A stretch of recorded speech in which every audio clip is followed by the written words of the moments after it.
Hold on to your seats, football fans, because we've got some serious breaking news coming out of Cleveland that has the entire NFL world buzzing right now. The Cleveland Browns and the San Francisco 49ers are both sitting on the edge of their seats, anxiously waiting for the NFL league office to hand down their official punishment decision regarding an incident that happened during Sunday's heated matchup.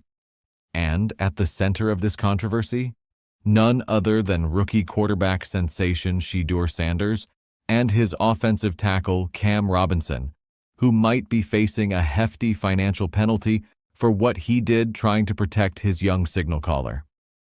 This is the kind of story that has layers, drama, and serious implications for the Browns moving forward.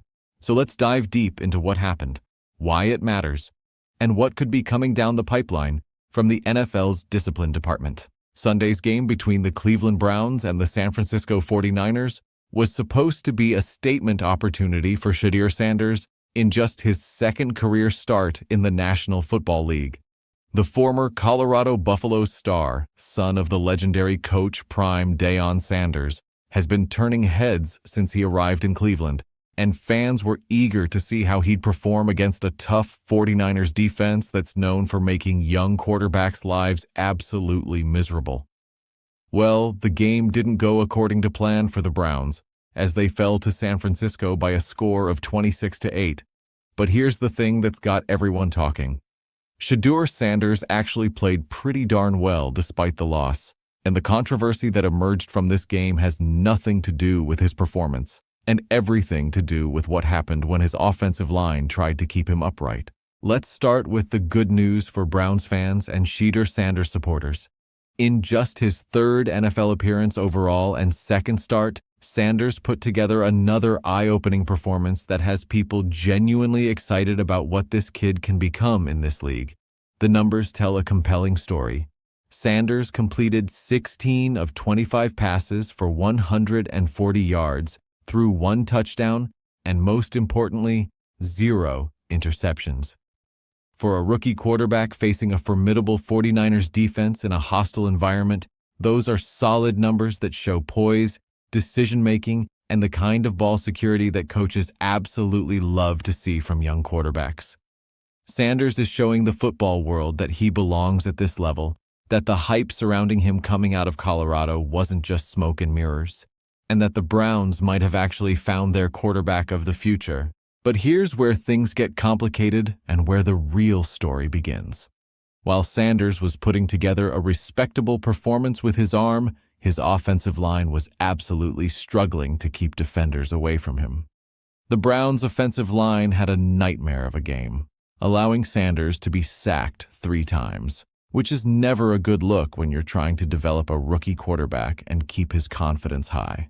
Getting hit repeatedly, having to make throws under constant pressure, and dealing with defenders in your face all game long, that's not the recipe for long-term success or health for a young quarterback. The Browns' coaching staff and front office have got to be seriously concerned about the lack of protection they're providing for their franchise quarterback, because if this continues, Sanders could be facing a long and painful rookie season. Now, here's where the controversy enters the picture, and why the NFL is now involved in handing down potential punishment. At one critical point during Sunday's game, veteran offensive tackle Cam Robinson, who's supposed to be one of the guys protecting Sanders and keeping him safe, was called for a penalty while trying to do exactly that, protect his quarterback. Robinson was flagged for a face mask penalty, and it wasn't just any routine face mask call. This was a 15-yard penalty that has serious implications both for the game itself and for Robinson's wallet, because the NFL is now reviewing the incident and preparing to announce their punishment decision. Let me break down exactly what happened so you understand the full context of this situation. The 49ers were bringing heat, as they do, with defensive linemen rushing hard, trying to get to Sanders and either sack him or force him into a mistake. One of those defenders was Keon White, a defensive end who was charging towards Sanders with bad intentions, trying to make a play and disrupt the Browns' offense. Cam Robinson, the 30-year-old offensive tackle whose entire job is to prevent exactly that kind of thing from happening, stepped in to stop White. But here's the problem. Robinson didn't stop White cleanly. Instead, Robinson grabbed White's face mask, which is one of the most dangerous and explicitly illegal moves you can make in football because of the potential for serious neck injuries. The referees saw it, threw the flag immediately, and hit the Browns with a 15-yard penalty. Now, you might be thinking, okay, they got penalized during the game, case closed, right? Wrong. Because in today's NFL, the league office doesn't just let things end with the on-field penalty. They review these incidents after the game, and they have the authority to hand down additional fines and punishments based on what they see when they go back and analyze the film. That's exactly what's happening right now with Cam Robinson. The Browns and the 49ers are both waiting to hear what the NFL decides regarding Robinson's face mask penalty. And depending on how the league views the severity of the infraction, Robinson could be looking at a significant financial hit. Let's talk about the potential money involved here because these NFL fines are no joke. According to the current NFL rules and fine schedule, a face mask penalty can warrant a fine of $11,593 for a first offense. If it's a second offense, that number jumps up to $17,389. Now, here's where things get interesting for Cam Robinson specifically.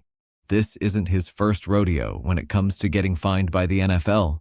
Robinson has been fined twice before in his career for in-game penalties, and those two previous fines totaled $22,182. So we're talking about a player who already has a history with the league office when it comes to on-field infractions and financial penalties.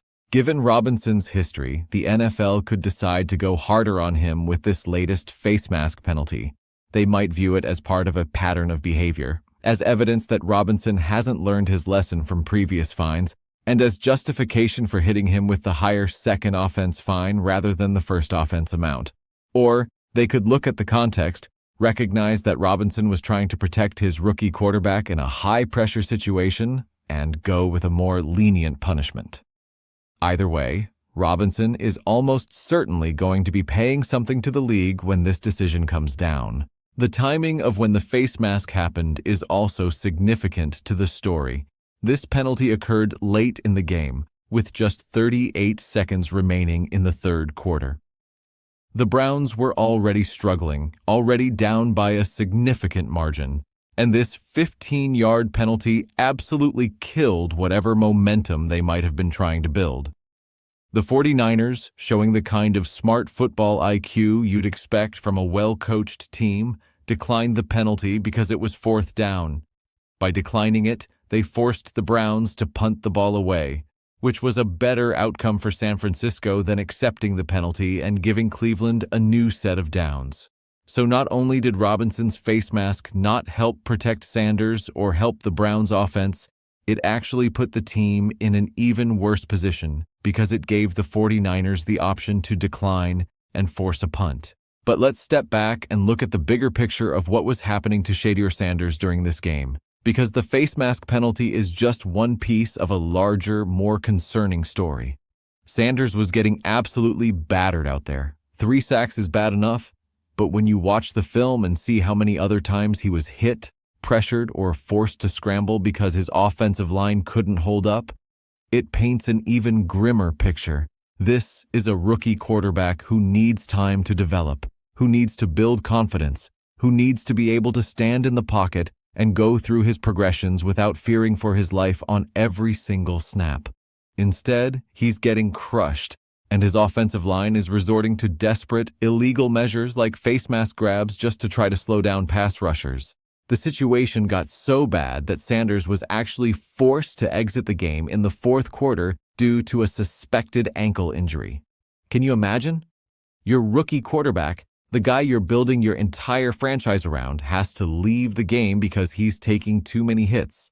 Backup quarterback Dillon Gabriel had to check into the contest for one pass before the medical staff cleared Sanders and allowed him to return to the game. Thankfully, it turned out to be more of an injury scare than a serious problem, and Sanders was able to gut it out and finish the game. But this is exactly the kind of scenario that keeps general managers and head coaches up at night. One bad hit, one awkward landing, One moment where the offensive line fails to do its job, and your franchise quarterback could be out for weeks or months or worse. Despite all the chaos, all the pressure, and all the hits he took, Shedeur Sanders showed tremendous toughness and resilience by bouncing back from that ankle scare and returning to finish the game. That's the kind of mental and physical toughness that you want to see from your quarterback, the kind of leadership that makes teammates believe in you and want to fight for you. Sanders is proving that he's got the intangibles to succeed in this league, even if the situation around him isn't ideal right now. Looking at Sanders' performance objectively, there's a lot to be encouraged about. Completing 16 of 25 passes is a 64% completion rate, which is solid for any quarterback, let alone a rookie in his second start. 140 yards might not seem like a huge number, but context matters. He was working behind a struggling offensive line, facing constant pressure, and dealing with a 49ers defense that was teeing off on him all game long. The fact that he threw 1 touchdown and 0 interceptions is huge. Ball security is one of the most important qualities for a young quarterback, and Sanders is showing that he understands the value of the football and won't make careless decisions that put his team in bad positions. Now, the Browns have to turn their attention to their next challenge. This Sunday, Cleveland returns to action with a Week 14 matchup against the Tennessee Titans, and you better believe that Jeudy Sanders is going to be looking to build on his performance and keep the momentum going. The Titans present a different kind of challenge than the 49ers, and hopefully the Browns' offensive line can figure out a way to give Sanders more time and better protection than they did in San Francisco. Because if they don't, we're going to keep seeing these dangerous situations where offensive linemen are committing desperate penalties, trying to save their quarterback from getting destroyed. But before that Titans game kicks off, the Browns and everyone involved are going to have to wait for the NFL to make its official announcement regarding Cam Robinson's punishment.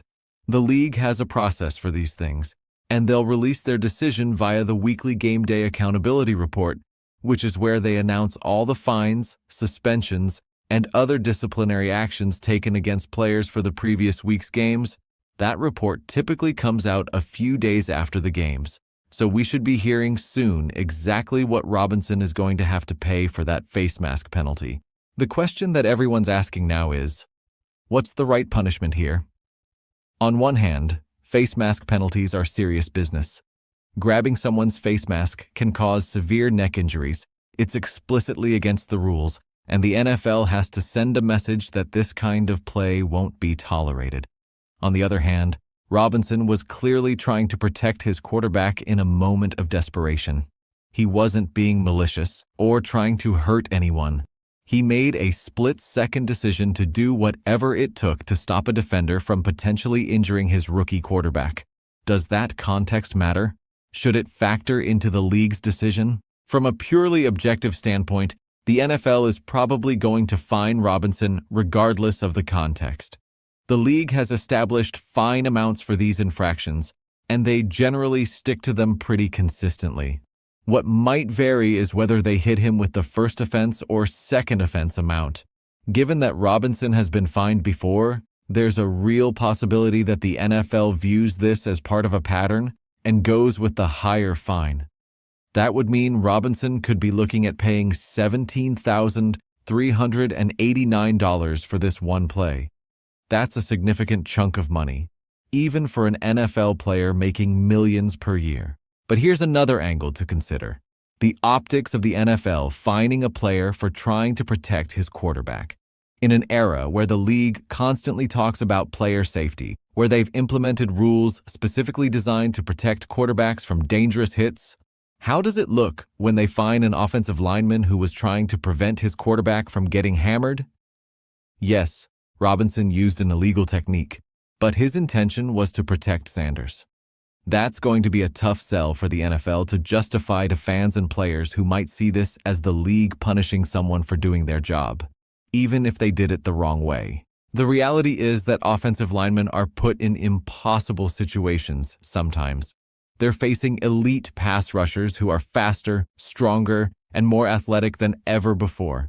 They're expected to protect their quarterback without holding, without grabbing face masks, without committing any penalties, all while dealing with defenders who are using every trick in the book to get past them. Sometimes, in the heat of the moment, when you see your quarterback about to get crushed, instinct takes over and you do whatever you can to stop it from happening. That's what happened with Cam Robinson, and now he's going to pay for it, both with the 15-yard penalty that hurt his team during the game and with whatever fine the NFL decides to hand down. For the Browns organization, this situation highlights a much bigger problem than just one penalty or one potential fine. The offensive line is struggling badly, and that's putting their franchise quarterback in danger. Shedeur Sanders has shown in his limited action that he has the talent and the poise to be successful in this league, but none of that matters if he's constantly running for his life or getting hit after every throw. The Browns front office needs to make offensive line improvement their absolute top priority, whether that means making trades, signing free agents, or shuffling their current lineup to find better combinations. Because if they don't fix this problem quickly, Sanders' promising start to his NFL career could turn into a nightmare. The 49ers, for their part, are probably just glad they won the game and that their player, Keion White, wasn't seriously injured on the face mask play. But they, too, are waiting on the NFL's decision because these situations can sometimes result in punishments or fines for both teams, depending on what the league sees when they review the tape. It's unlikely that the 49ers face any punishment in this case, since their player was the victim of the illegal contact. But stranger things have happened in the NFL's disciplinary process. As we wait for the NFL to announce their decision, it's worth thinking about what this means for player safety overall. Face mask penalties exist for a good reason. Grabbing someone's helmet and jerking their head around can cause serious, career-ending, or even life-threatening injuries. The neck is one of the most vulnerable parts of the body, and any contact with the face mask puts extreme stress on the neck and spine. The NFL is right to take these penalties seriously and to punish players who commit them. At the same time, the league needs to recognize the difficult position that offensive linemen are in and perhaps provide better training or guidance on how to protect quarterbacks legally and effectively.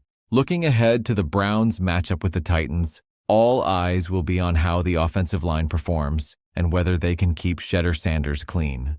The Titans have their own formidable pass rush, and if the Browns line plays the way they did against the 49ers, it's going to be another long day for Sanders. The coaching staff needs to implement better protection schemes, perhaps using more quick passes, more play action, more rollouts and bootlegs to get Sanders out of the pocket and away from pressure. They can't just keep dropping him back and hoping the offensive line magically figures it out, because that's not happening right now. For Cam Robinson specifically, this fine, if it comes down at the higher amount, will bring his career total in NFL fines to nearly $40,000.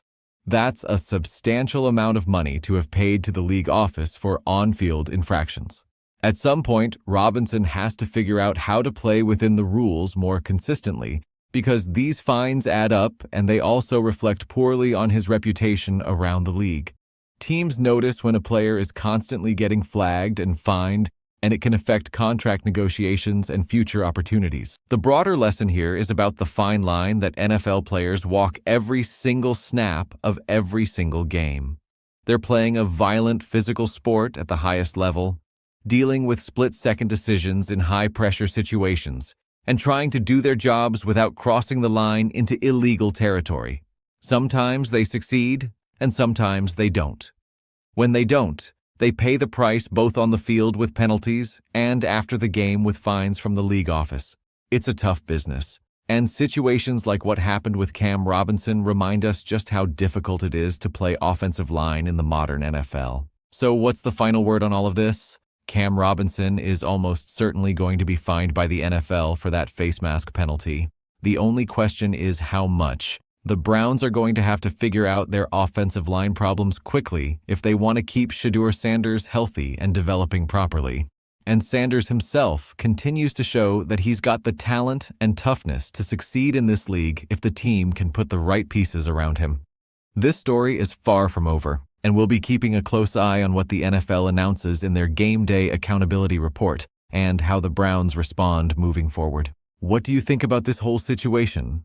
Should Cam Robinson be fined for trying to protect his quarterback, or is this just the NFL being too strict with their penalties? Do the Browns need to make major changes to their offensive line before Sanders gets seriously hurt?